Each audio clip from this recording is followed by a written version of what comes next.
Hey guys, what's up? What's up, everyone? Uh, I, s- I wanted to do this, last week, but I had some problems with my phone. My phone was acting up, so, my video ended up getting corrupted, and I still have the video now, but I cannot play it. It's corrupted, so I might try to work on trying to like fix it. This will be the real Toy Story 2 review if this works. If it doesn't, I don't know what to do. But my Pizza Hut one worked really well, and there's no more warnings on on my videos saying I'm running. Well, it's still saying I'm running low on space, but I'm going to the gallery and it's not saying I'm running low on space. For some reason, it's saying it when I pull up the tabs and clean out my phone to make it, run better. So I don't really know. I don't know what to. I don't know why it's messing up, but it is.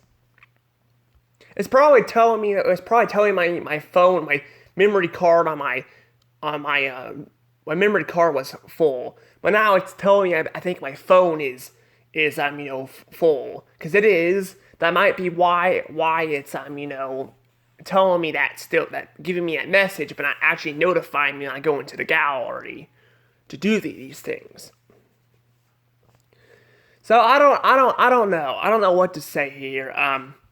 The thumbnail is actually a little bit different. It actually looks, it's now, I actually was able to add it, because thanks to me having to redo this, even though it kind of sucks, because I didn't want to redo this, I had to do it anyway, because my video messed up, like I said.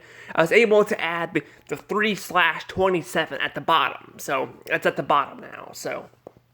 I could not edit the other stuff because the cards were already made. Well, this card was already made, so it would not let me edit the other stuff for some reason. Yeah. Um, but I don't know what to say here. Without any further ado, I guess let's get into the video, and hopefully this does not mess up this time. So without any further ado, let's review this movie.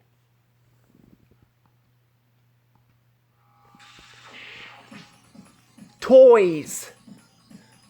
I love toys. I just love toys. Toys are, toys are pretty, pretty great. In fact, you can use your wild imagination with toys. A lot of kids have a wild imagination. I still play with toys, and I still have a wild imagination. Yes, sirree, I do have a wild imagination. And this is Toy Story 2, though. This is Toy Story 2 I'm going to be reviewing. So, Toy Story 2. How is Toy Story 2 exactly? How is Toy Story 2? Well, actually, this movie is fantastic. This movie is really fantastic. And it is getting 120 points.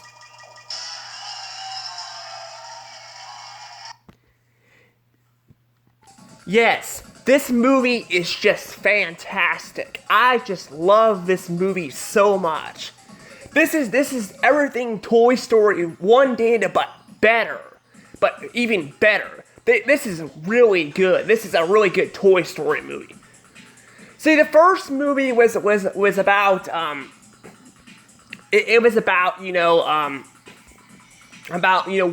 Buzz being popular and all. Buzz was popular. Yes, he was very popular, and Woody was jealous. Now in this movie, it's Woody who is popular, not Buzz. If you guys don't know the story about this movie here, there are three different villains in this movie, actually, which is really weird, because most of the time in a movie in general, there's only two. There's either two villains or there are henchmen. These are all three different types of villains. and I will be getting to them I'll be getting to them in a second. Basically though, it starts off with a really cool opening. This might be probably Pixar's best opening. It's really good. Like, it's really good. It starts off with Buzz, like, Lightyear in, like, space and all that fighting. It turns out it's a video game, but it's still pretty cool, to see that. It's still really cool to see that, and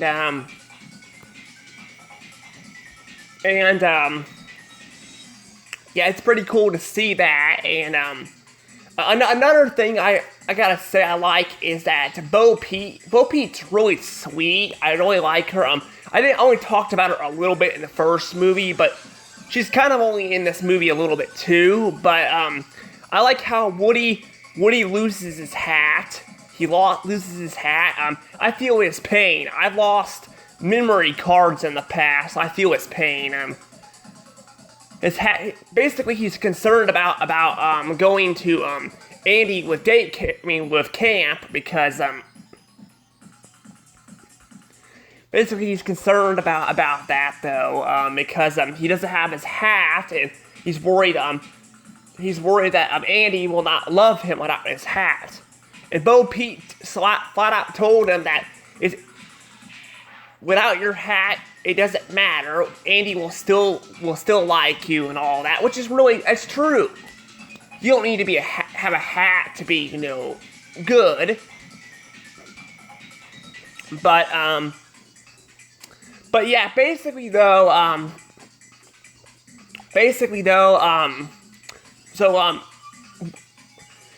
Andy comes home from, from, I think he was from school or something, I'm not sure, and he decides to play with Woody. Unfortunately, Woody's arm gets torn, and, he ends up getting put on the shelf. Now here we get to see that toys can feel emotions like humans can. They can dream like humans can. So not only they can feel pain, Woody didn't feel pain, getting his arm torn, but he has felt pain, from Sid torturing him in the first movie. But here he actually he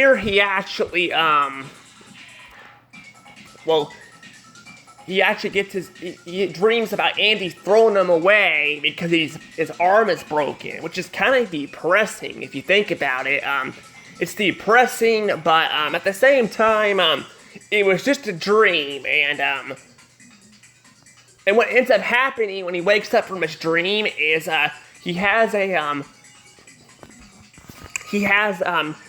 Andy's mom is having a yard sale, so Woody goes to save the day, but Woody gets kidnapped by this this large guy. This is the first villain of the movie. This is the first villain we get introduced in the movie. And he gets kidnapped by he gets kidnapped by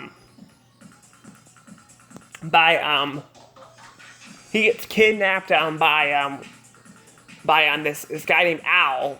I think his name's Al. Now, actually, in the first movie, I mentioned this in my first redo of this, my first recording of this review. I actually mentioned this, that that actually in the first movie we get to see a Al's toy place on the Buzz Lightyear commercial, which is really cool. But yeah, we get to see that, which is really cool. It's really cool to get to see that and all that, and so basically it plays a bigger role in this movie than it did in the first movie, where it was just a commercial ad. So it turns out that Woody, though, is valuable, and that he goes with Al. Uncle Al steals him and goes to his place in an apartment. He goes to an apartment and decides to. Well, he realizes he's broken, so he tries to fix him up, and we actually get a familiar face throughout, like in this movie, we get a familiar face. If you guys have not seen the Pixar short where this old guy is playing checkers, chess with someone, when it turns out it's himself. Well, I actually, in this movie here, he actually appears. He actually fixes Woody, which is pretty cool. It's cool. Usually the Easter eggs are just in the background. We actually get to see actually a character actually appear from a short, which is really interesting. Surprisingly, there has not been any shorts for Toy Story until years later, which is odd. They had 2 Toy Story movies, a Buzz spin-off movie, but there was no shorts I'm aware of. I mean, actually, take that back. I think there was. There was I believe there was a short, a Christmas short, I believe. I think it was a Christmas short, I believe. I'm not sure, though, but I think I've seen it before, actually. I have not seen all of it, but I've seen it before, where they're at Andy's house when he was younger, meaning that this takes place before Toy Story 3. So, so basically, there is this guy that has a short, and he actually does appear in this movie, but yeah, I think I'm probably gonna be, down the road, I will be talking, I will definitely be doing this. I will be going through, reviewing all the shorts and the Pixar industry and review them and tell you guys what I think about them, yes. So, Woody gets fixed stuff, and apparently, here's the thing,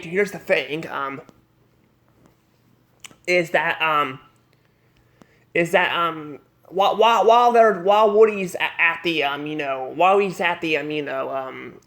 Owl's apartment, with the other toys, which I'll mention in a second, but Buzz Lightyear, Slinky, Rex, and Mr. Potato Head, and Ham all go and they all go and they all go to rescue Woody, which is pretty cool. We get some funny gags with them, and my favorite gag. Here's my favorite gag. With this entire thing is we get to see this part of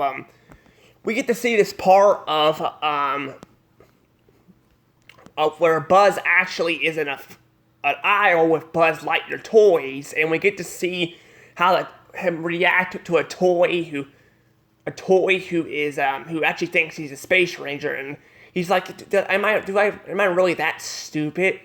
Was I really that stupid? It's pretty funny. It really is, and I tell you, they never explain to us why they never explain to us why Buzz Lightyear and all the other Buzz Lightyear toys think they're space rangers. They never explain that. I don't think I would want them to, honestly. I mean, I would like to know why, but with modern Disney, here's the thing with modern Disney, they like to remake stories and stuff and make them as their own. So I don't know if I'd want to see this, because this came out before Disney bought Pixar, so I don't know if I would want to see that. Plus, I mean, we saw what they did to the Obi-Wan show, which I have not seen, but I heard it basically retcons a bunch of what happened in the original, movies. But I don't know. But I don't know if I would want to hear that. So yeah. But basically, though, yeah, they have some gags with that, and apparently the other guy, the boys, mistake the fake Buzz Lightyear for the real one, and they end up going on and trying to continue their search of finding Woody. Meanwhile, Woody ends up coming across the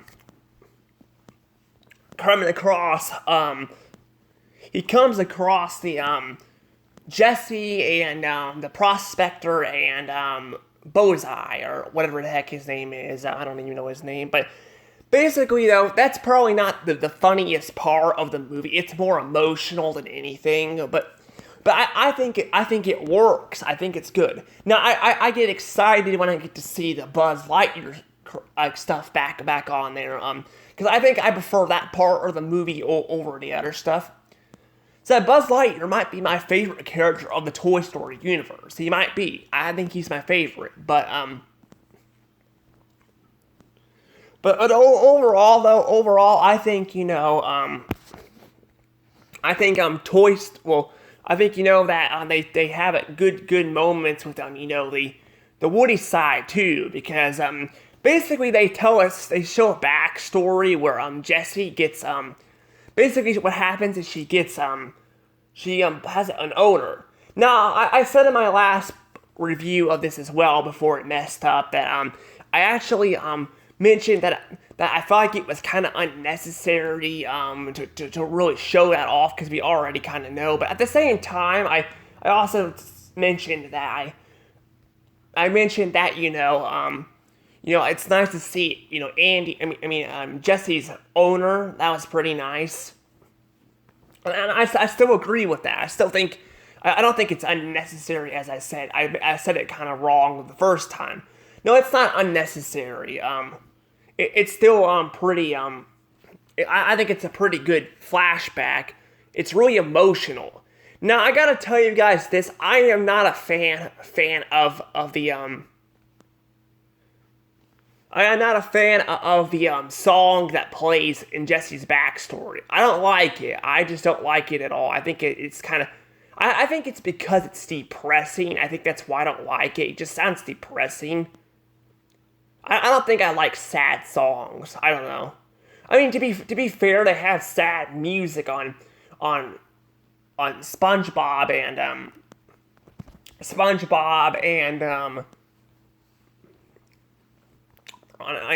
like other cartoons and video games like Mario Galaxy's got some sad music, but overall, I don't really like this song too much. I don't know. I'm not really a big fan of it.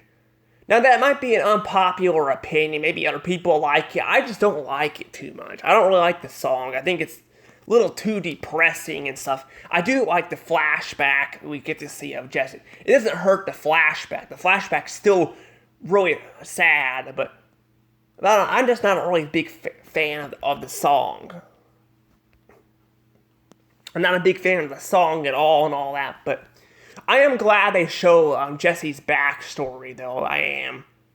Even though I did say that I originally said it was kind of pointless, because it is a little pointless at this, but at the same time, it's nice to know what Jesse's owner looked like.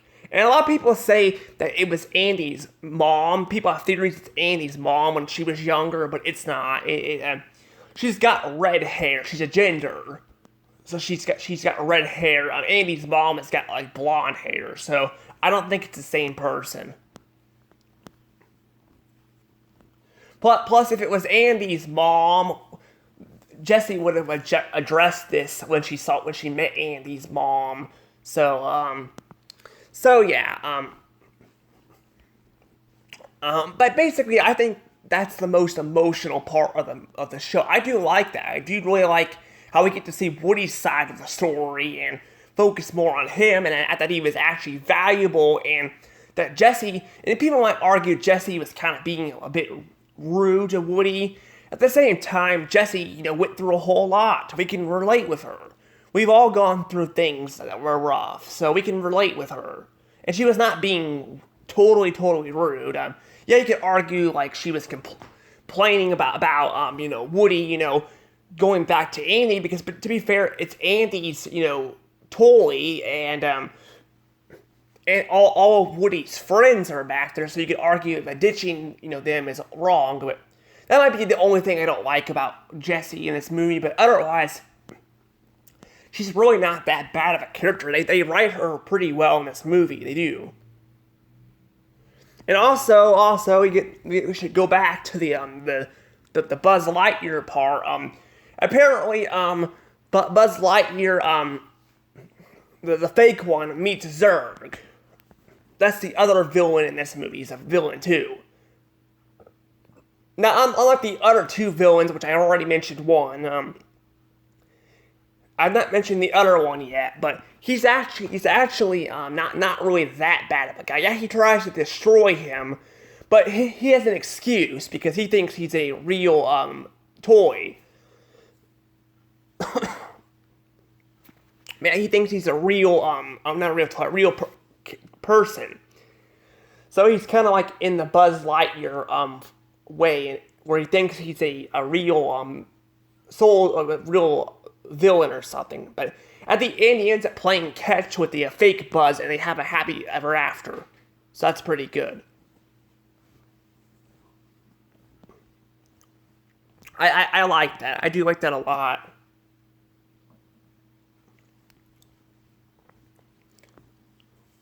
Also, another thing worth noting too. Another thing worth noting about this is that well, I'm gonna say this actually, I don't know if I have anything to say about that. Never mind. I'm just gonna skip to the other villain in this movie. There's also the third villain, which is Stinky Pete. He's called the old Prospector, but he's actually Stinky Pete too. I think they call him Stinky Pete. He's also a villain too. Now he's probably not. He's not as good as Zurg, or as bad as Owl, but he's in the middle. Here's the thing with this Prospector. We can kind of understand his pain in a way, because he was stuck in a box for years and probably went mad and insane in there. I mean, we could all go insane if we were stuck in a freaking box for decades. I mean, he's been there probably since the 30s or 40s or something, so a long time. He's an old toy. So he wants to, keep Woody so that way he can be happy. But at the same time, he tries to tear Woody apart, and he tries to kidnap him and all that. And he had the opportunity to go back with Andy and all that, and play with Andy, but have Andy play with him, but he did not. Now, we could argue again he doesn't trust kids, but I don't really know. Basically, though, they go on a little chase scene and try to find him and all that,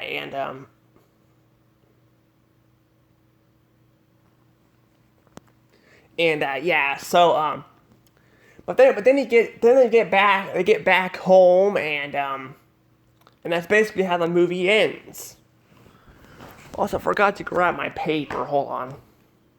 Yeah, that's how the movie ends. Though they get back home, and we get some moments with Jesse and Bo Peep. So yeah, we get some moments there.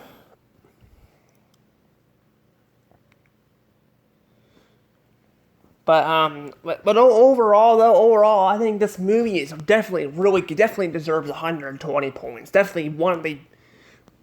This just might be the best Pixar sequel movie ever. I mean, really, this movie's got everything. It proved on the original one, made it funny, and it doesn't feel unnecessary. It feels like it feels like a sequel that we actually wanted.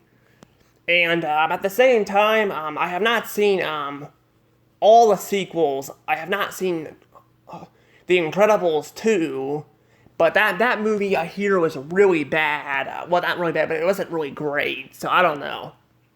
Maybe it'll be better than Toy Story 2, I don't know. But so far, right now, Toy Story 2 is definitely my favorite Pixar sequel. And overall, though, one more thing I should probably mention, too. I think this might be the last. Oh, there's just two more things. One more thing. I mean, this thing right here I wanted to point out is that the Buzz Lightyear game that they're playing on, that's a Super Nintendo. That's what it is. It's a Super Nintendo. So there's a Super Nintendo in this movie, and then there's also another thing too. There's also the end credits. On the DVD version, there's actually two different end credits. There's I thought they were the same end credits, but like widescreen and full screen. But no, the full screen one does not have does not. I believe I haven't watched it in a few days, but I remember does not have a the bloopers and then instead at the end of that credits it has the silent intro at the end, the castle where you just hear the flags flapping and all that in the background as the castle zooms out, while in the widescreen one,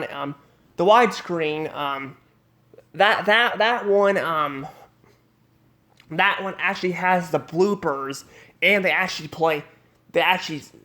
sing at the end of that, so that's really weird.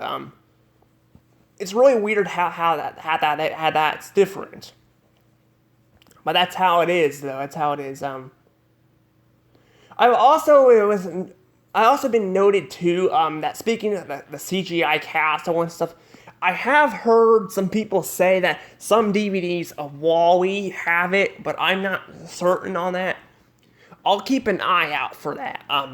I am still gonna show off the original eight Pixar films. I will show them off when I get on. I might even show Buzz Lightyear Star Command just because it's one of the films, but it's not. It's kind of a Pixar film, kind of not. So, I'll explain that when I review it this Friday. Well, this on Thursday, but yeah. So yeah, I have heard that. So I don't know if that's true or not. That some DVDs may have it. I'm not sure. If that does, that'd be great because I would sell the other DVD and just keep the one with the CGI castle. But I'm not sure. I was thinking it could be fake because only one person has said that, but now there's more than one person saying that. So I don't know. Maybe it's true. I found a video on that, but that was fake. I could tell it was fake because when they were playing, they made the intro, and then like it immediately goes to black, and then because it immediately goes to black, and then it shows the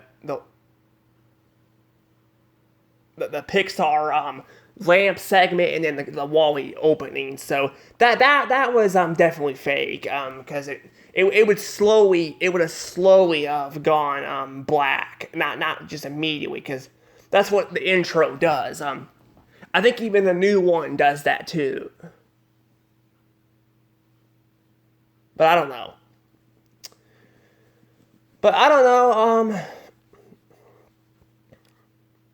Anywho, before I go, I must give you guys a comment question.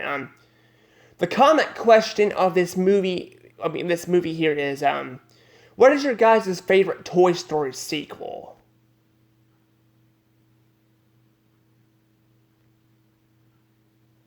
So what is your guys' favorite Toy Story sequel?